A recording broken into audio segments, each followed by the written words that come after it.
Hi, this is Robert Polenic, the owner of Brutal Iron Gym.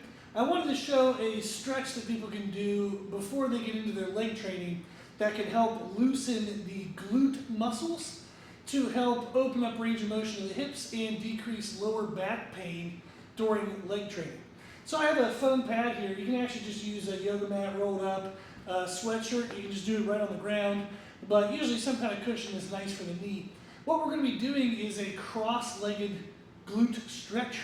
So I'll show you in a couple angles so you can see the setup here. I'll pick one side I want to start with. So for this demonstration, I'll start with my left leg. So I'm going to put my left knee on the pad. I'm going to take my right leg and cross it over my ankle. So let me turn sideways here. So the side you're working on the pad, the other side is going to cross over. So you can see it crosses over my ankle. Now this for a lot of people is actually already one heck of a stretch right here for the glute. So if so, you can kind of stay in this quadruped position, hands and knees. If you want to, you can actually make this stretch deeper by leaning more into the side that I'm stretching and taking that back leg and kind of extending it back and kind of sitting into this. And then also you can come down with your torso down to your elbow. You can do that on both sides, one side. But the idea is I'm taking my knee and crossing it over my body to really stretch the outer glute. So I can sit in this position as a static stretch, or I can kind of rock forward and back, forward and back. You can make it more of a dynamic movement. And then when you're ready, you just switch sides to the other side. Again, the non-stretching side, the knee just crosses over the ankle. And again, you can stay up in this position, or you can kind of sit back into it, lean further into it, drop to an elbow. You just want to find a way to stretch that glute muscle.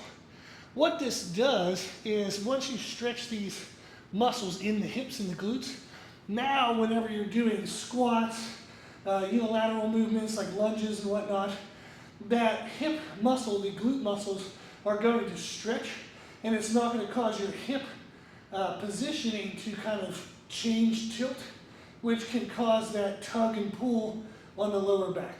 So this is a cross-legged glute stretch. Very quick, very easy to do. So that's one drill I'll do. The other thing is I'll open up my adductors. And you can do this a couple different ways, but I'll just stay in this similar position. I'll peck the side I'm going to work on, knee on the pad. The other leg I'm actually going to extend out to the side. Now you can sit, kind of stay upright like this, and that's going to get a good stretch in that groin area. Or you can push your hips back, bring your torso forward, and that's going to also stretch the groin. It kind of stretches a little bit of a different area. The forward position stretches more of your adductor all the way down to your knee. The upright position does the same thing, but it targets the muscles a little bit differently in the groin. And again, with this one, you can do a static stretch, upright or bent over, or you can kind of shift back and forth and kind of push your hips forward and backward. So I'll show you a sideways angle from here on the other side. So again, I can stay upright, or I can shift back like this and get a really good stretch. So between these two drills, I'm going to open up the adductors and the glute muscles, and that's going to open up my range of motion and make all of my lower body movements feel a lot better and alleviate a lot of lower back tightness. So I thought that would be helpful to share. Give those two a try before you start any leg day, and you're probably going to have a better quality workout, being able to actually feel and focus on the muscles you actually want. Awesome. If you have any questions, you can always reach out on our website, www.brutalirongym.com. Give it a try, and thank you for watching.